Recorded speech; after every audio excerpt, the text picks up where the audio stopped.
What is a good trading goal for you this week? Welcome back to the Traders Improve podcast. And first of all, thank you for all the great feedback. I've been getting a lot of emails and positive messages over the past few days. Thank you so much for that.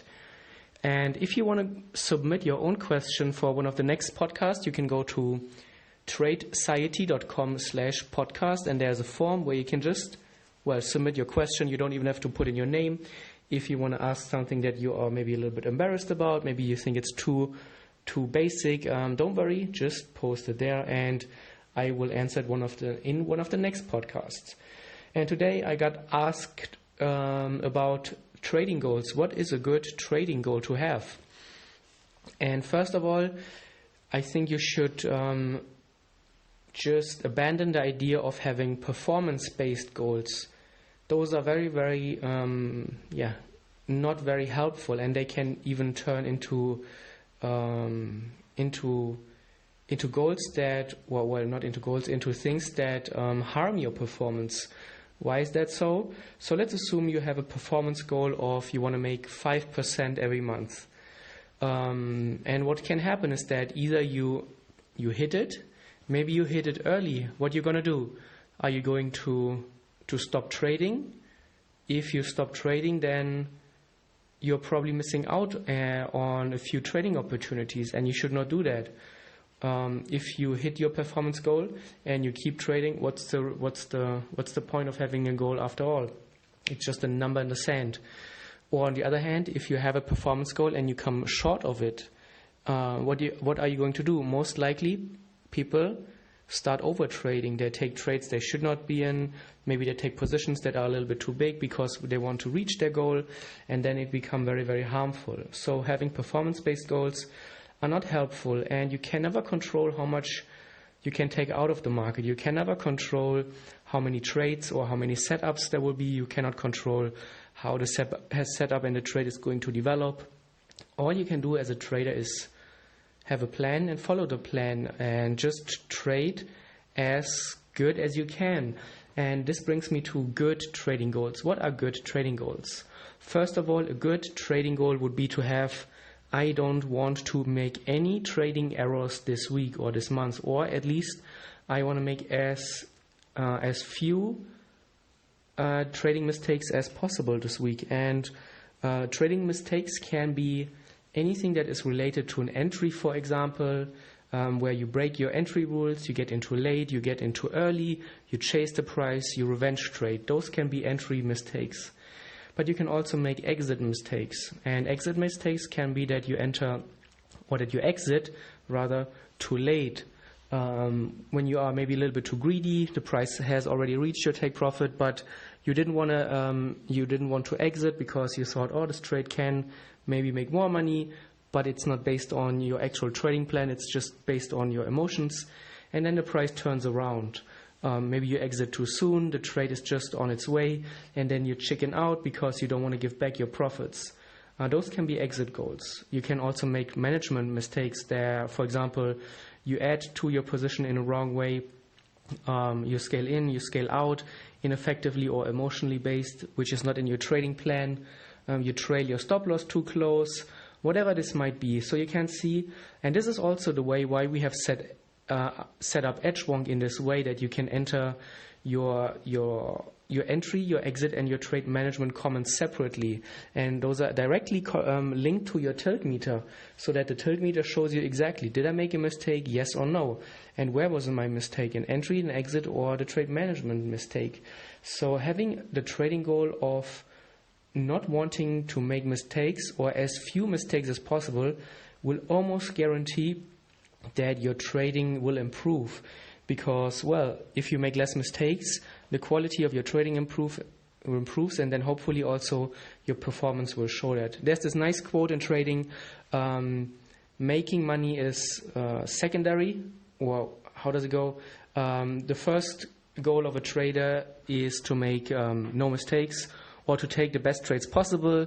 Making money is just a byproduct. I butchered this, but I think you get the point. So this is a very, very positive goal to have, and It will create also a positive feedback loop, or just a very nice positive cycle where, okay, you try to trade at your best possible level. You are more focused, you're more serious, you approach trading on a more serious level, you prepare better, hopefully. And then everything will just have a better approach. And then this brings me directly to the next trading goal. You could have a trading goal that you want to improve your routine as a trader. You want to approach trading more seriously, as I said. And a routine-based goal could be, for example, you want to journal all your trades at the end of each trading day. So this is a great goal to have. Every day when it's evening, when you're done for the day, you open your journal, whatever this might be, and you enter your trades. Those can be either emotional journals where you just write down your thoughts, or data-driven, which is mostly based on in Edgewonk, but also, of course, in Edgewonk you can just write down your thoughts. You could also have a routine-based goal where you say, okay, every morning before I leave to work, I will set my price alerts, I will update my charts, and I will just update my levels as well so that I'm ready for the day and I'm just good to go. And this will also develop or help you develop self-respect and self-discipline. And those areas or those skills and those character traits, they will just improve everything that you do in your trading and in your personal life. Once you show yourself and once you prove to yourself that, okay, I am a disciplined person, then you respect yourself more, and then you will approach other areas in your life in a more disciplined way as well. Because this is the story that you keep telling yourself. And we have a tendency as humans that we want to remove dissonance in our lives. So you are a disciplined trader, you are a disciplined person. What are disciplined people doing in their lives?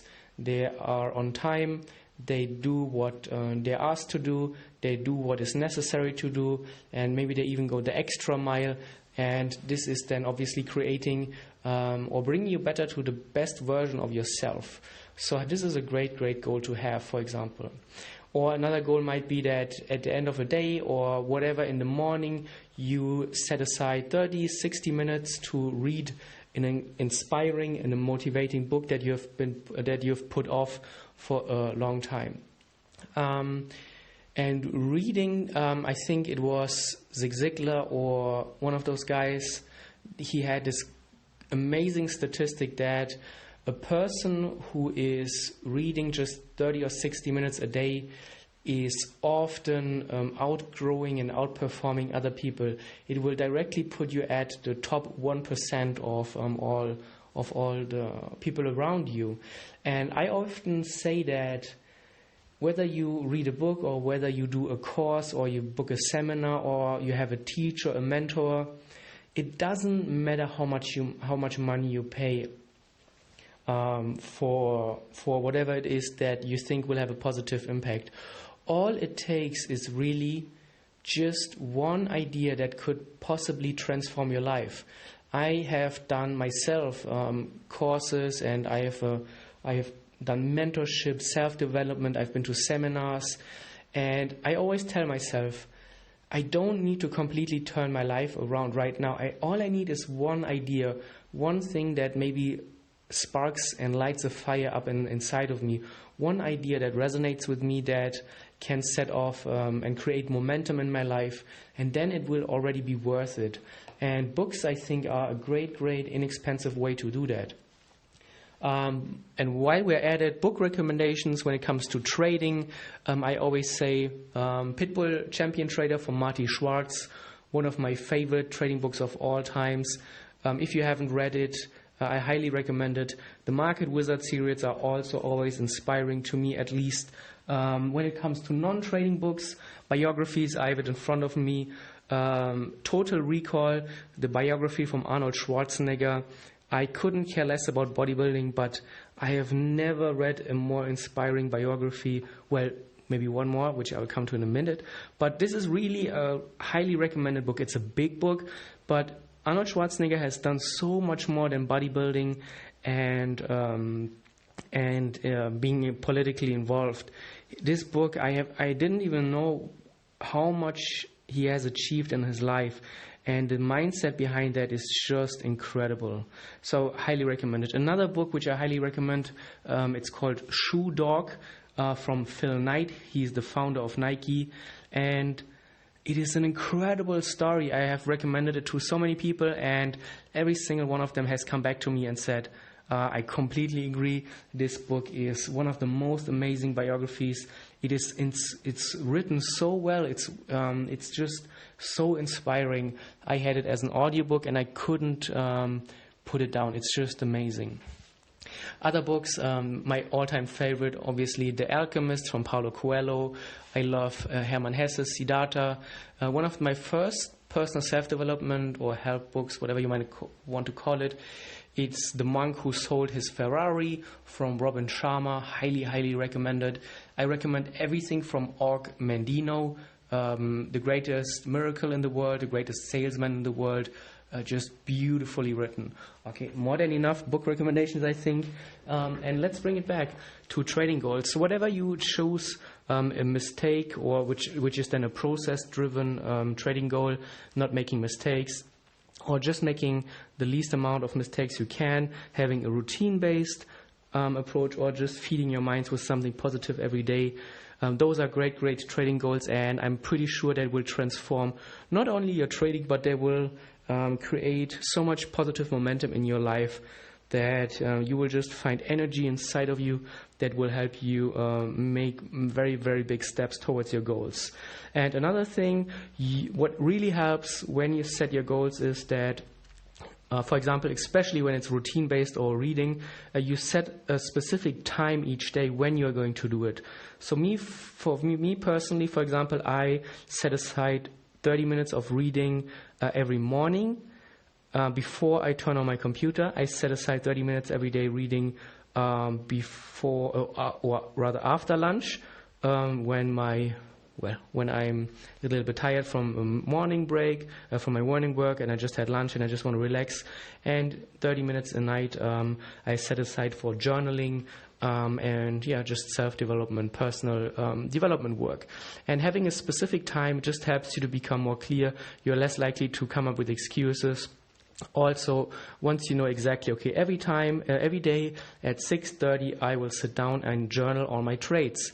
Then in advance you know you're not going to schedule in anything else, because 6:30 until 7 it's journal time, and 7 you are free to do whatever you want. But 6:30 until 7 it is your holy journaling time, and treat it as such, because it is a time that you are investing in yourself, in your future. And have fun with it. Don't be too restrictive. Don't limit yourself, and just approach it with an open mind. You will probably not get it right at the first try. Setting goals is also a skill. You need to develop it. Just play around with it, see what makes sense to you, what works, what doesn't, and then over time you can improve it and become a better trader and a better version of yourself.